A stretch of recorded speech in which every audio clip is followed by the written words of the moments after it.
Morning, all. All right, so we're up to the 1996-1997 season. And as you can see, the Washington Capitals logo, I changed it because we're getting into that eagle phase for them.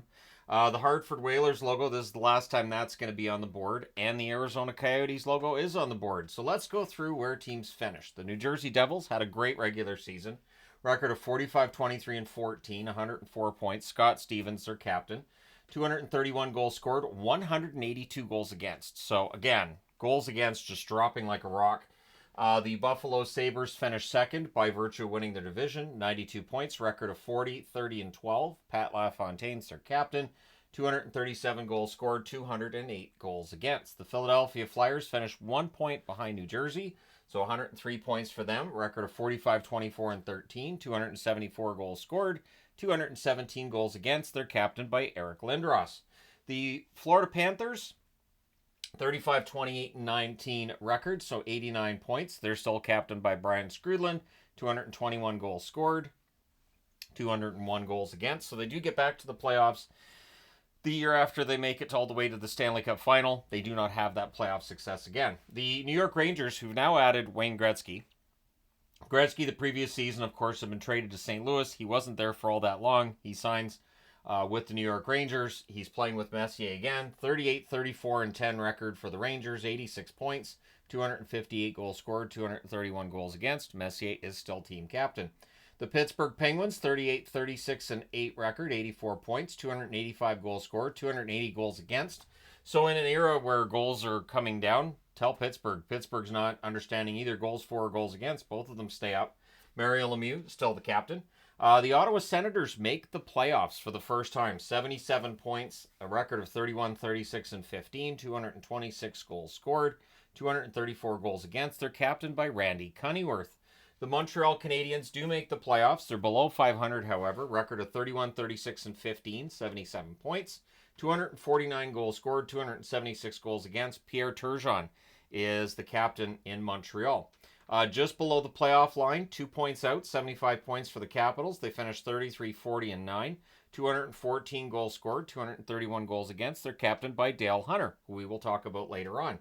The Hartford Whalers finished 32-39-11, so also with 75 points. Kevin Dineen is their captain, 226 goals scored, 256 goals against. And as I previously stated, this is the last year for the team in Hartford.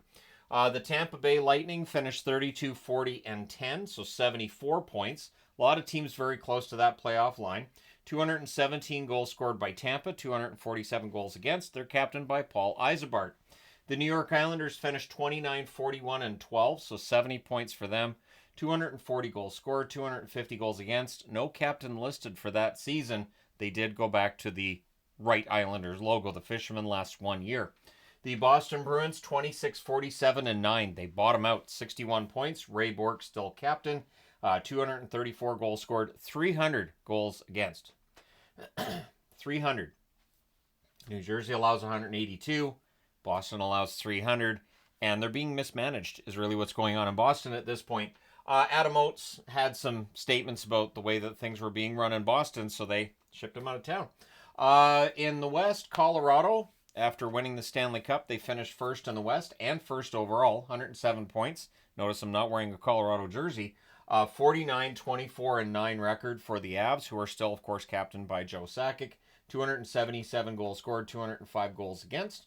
The Dallas Stars, quite the rise from being second last in the West the year before. Record of 48-26-8, 104 points. 252 goals scored, 190 goals against. Darian Hatcher's their captain. The Detroit Red Wings finished 36-26-18 for 94 points. Captain still by Steve Yzerman. 253 goals scored, 197 goals against.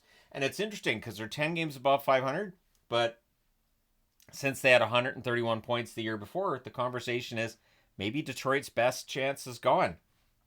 Nope.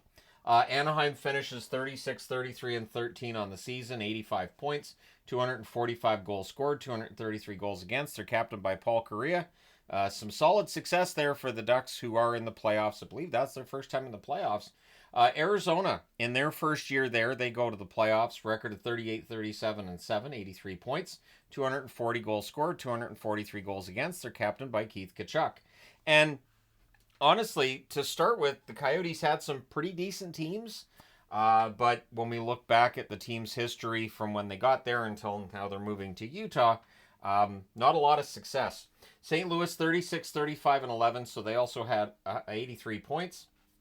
No team captain listed, 236 goals scored, 239 goals against.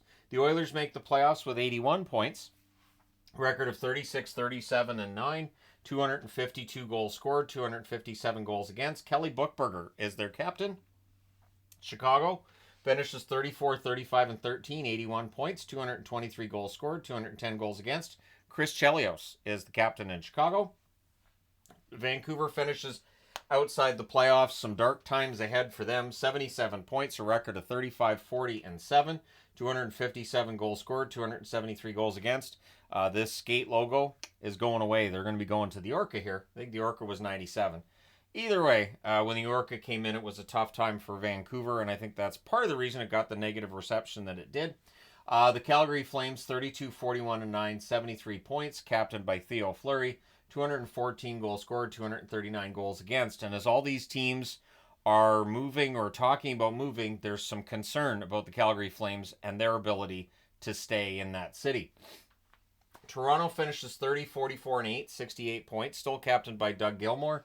230 goals scored, 273 goals against. So I talked about the Canucks and their contention status. Now, it didn't last that long. Toronto, very similar storyline.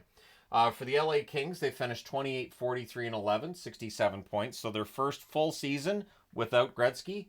214 goals scored, 268 goals against. The San Jose Sharks finished last in the West with 62 points, 1 point better than Boston, who finished last overall.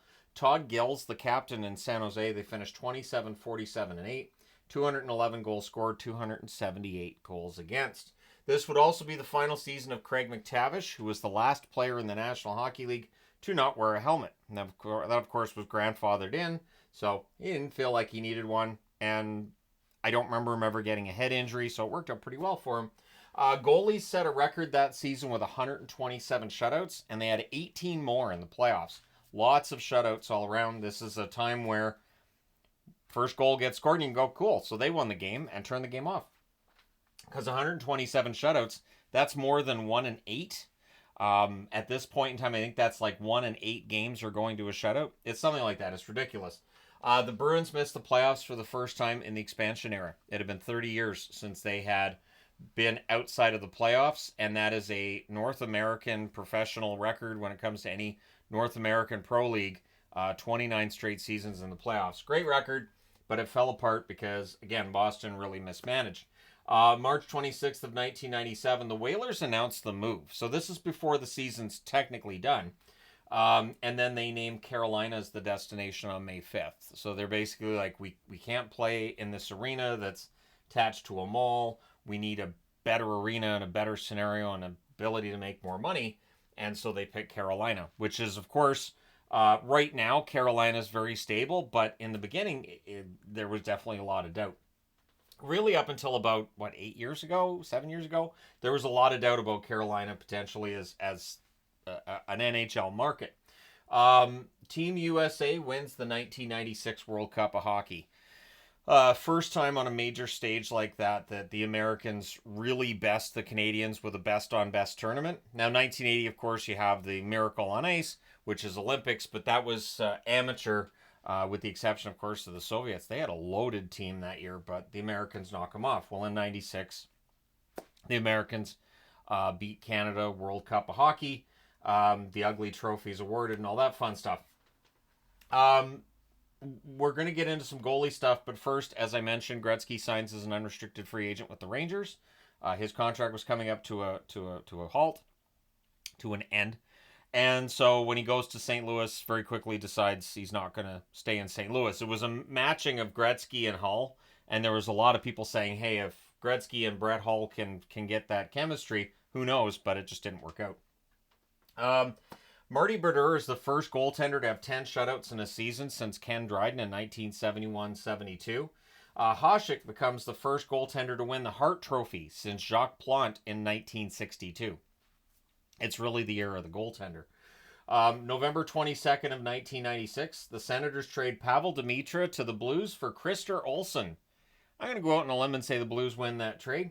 March 1st of 1997, the Bruins trade the aforementioned Adam Oates alongside Bill Ranford and Rick Tocchet to the Capitals in exchange for Jim Carey, who of course had been a Calder winner and Net Detective and all that, or Vezina winner in the Net Detective. Anson Carter, Jason Allison, and a 1997 third are included, which I believe they used to draft Lee Gorin. January 15th of 1997, Penguins goaltender Patrick Lalime goes 13-0-2 to start his career. That's a rookie record for an undefeated streak. February 8th of 1997, Scotty Bowman becomes the first coach to reach 1,000 career wins. That's a lot. May 4th of 1997, Messier sets an NHL record playing his 228th career playoff game. October 12th of 1996, Dale Hunter gets his 300th goal. He is, to date, the only player in NHL history to have 300 goals and 3,000 penalty minutes. And I've talked about how, I absolutely think you can make an argument for Dale Hunter for the Hall of Fame based on those numbers, but I totally understand why he's not in the Hall of Fame. So at any rate, I still think that's impressive. 3,000 penalty minutes and 300 goals. And again, we're now in a league where nobody's ever going to reach 3,000 penalty minutes again. So, yeah, that's a record that's just for Hunter. December 22nd of 1996, Brett Hull scores his 500th goal. Of course, Bobby Hull had already had 500 goals. They are the only father-son duo where both have 500-plus goals in the NHL. I don't know if we'll ever see that again. I mean, we have TJ Ginla was just drafted. Maybe at some point we could talk about TJ Ginla and a 500-goal career, but he's 500 goals short right now, and I don't want to put too much pressure on the kid. But, yeah, pretty impressive that the Hull family produced two 500-goal scorers, one in one generation, one in the next. And so, yeah, there's that. The Art Ross Trophy that year goes to Mario Lemieux of the Pittsburgh Penguins. The Masterton goes to Tony Granato of the San Jose Sharks. The Calder goes to Brian Berard of the New York Islanders. The Conn Smythe goes to Mike Vernon of the Detroit Red Wings. The Selke goes to Michael Pekka of the Buffalo Sabres, who of course had been a Canuck prior to that. The Calder goes to Brian Berard of the Islanders, as previously mentioned. Vernon of Detroit wins the Conn Smythe. We get down to the Hart Trophy. Dominic Hasek of Buffalo, as the Sabres had a good year for trophy winners. Hasek winning the Hart. The Jack Adams actually goes to Ted Nolan of the Buffalo Sabres, so he did something right in year two there. The Norris Trophy goes to Brian Leetch of the New York Rangers. The King Clancy Trophy goes to Trevor Linden of the Vancouver Canucks. His leadership on and off the ice well respected. The Lady Byng goes to Paul Kariya of the Anaheim Ducks. The Lester Pearson goes to Dominic Hasek of the Buffalo Sabres. So Hasek gets the Hart. He gets the Lester Pearson Trophy, which of course becomes the Ted Lindsay Award. And he wins the Vezina as well. So Hasek put his name on the board a bunch of times in this one. The Jennings Trophy goes to the combination of Marty Brodeur and Mike Dunham in New Jersey. Your league all-stars that season, down the middle, Mario Lemieux of Pittsburgh's first team. Wayne Gretzky of the New York Rangers, his second team all-star. On the left side, Paul Kariya of the Anaheim Ducks, first team all-star. John LeClair of the Philadelphia Flyers, the second team all-star. On the right side, Teemu Selanne of Anaheim's the first team all-star. Jaromir Jagr of Pittsburgh's second team. On the blue line, Brian Leetch of the New York Rangers and Sandis Ozolinsh of the Colorado Avalanche on your first team. So there's the first Ozolinsh mention of this history series. Chelios of Chicago and Scott Stevens of the New Jersey Devils on the second team. In net, Dominic Hasek of Buffalo's first team all-star and Marty Brodeur of the New Jersey Devils' second team all-star. Then we get to your scoring leaders, and again, Mario Lemieux is the leader. 76 games, 50 goals, 72 assists, 122 points. Teemu Selanne second for the Ducks, 78 games, 51 goals, 58 assists, 109 points. Paul Kariya in Anaheim, 69 games, 44 goals, 55 assists, 99 points. So 2 years prior, we had 2,100 point scorers. Now we're down to 2. So definitely getting into the dead puck era now. John LeClair, 82 games, 50 goals, 47 assists, 97 points. Wayne Gretzky, 82 games, 25 goals, 72 assists, 97 points. So Gretzky's passing game is still fantastic. Jaromir Jagr for Pittsburgh, 63 games, 47 goals, 48 assists, 95 points. Matt Sundin in Toronto, 82 games, 41 goals, 53 assists, 94 points. Zygmunt Palffy, so there's Ziggy Palffy's on the board for the Islanders, 80 games, 48 goals, 42 assists, 90 points. Ron Francis in Pittsburgh, 81 games, 27 goals, 63 assists, also 90 points. Brendan Shanahan, season split between Hartford and Detroit, 81 games, 47 goals, 41 assists, 88 points. And while Hartford may have regretted the Pronger trade, I don't know that they're happy about the Shanahan trade either, because Detroit, of course, wins the Cup. In net, your wins leaders, Patrick Waugh of Colorado, 38, 15, and 7 record, 923 save percentage, and 7 shutouts. Marty Brodeur, 37, 14, and 13 record, 927 save percentage, and 10 shutouts. And Dominic Hasek in Buffalo, 37, 20, and 10 record, 930 save percentage again, and 5 shutouts. Grant Fuhr in St. Louis is playing all the games still. 33, 27, and 11 record, 901 save percentage, 3 shutouts. I still say I think Grant Fuhr was a better goaltender after the dynasty years than during the dynasty years. Discuss. Mike Richter for the Rangers, 33, 22, and 6 record, 917 save percentage, 4 shutouts. Curtis Joseph in Edmonton, 32, 29, and 9 record, 907 save percentage, and 6 shutouts. Now we get to the playoffs, and there's some upsets in these playoffs. So Anaheim beats Phoenix 4-3. So there's your 4-5 matchup there. Detroit beats St. Louis 4-2. Edmonton with the upset over Dallas 4-3. So Dallas with a great regular season. Edmonton wipes that out. Colorado beat Chicago 4-2.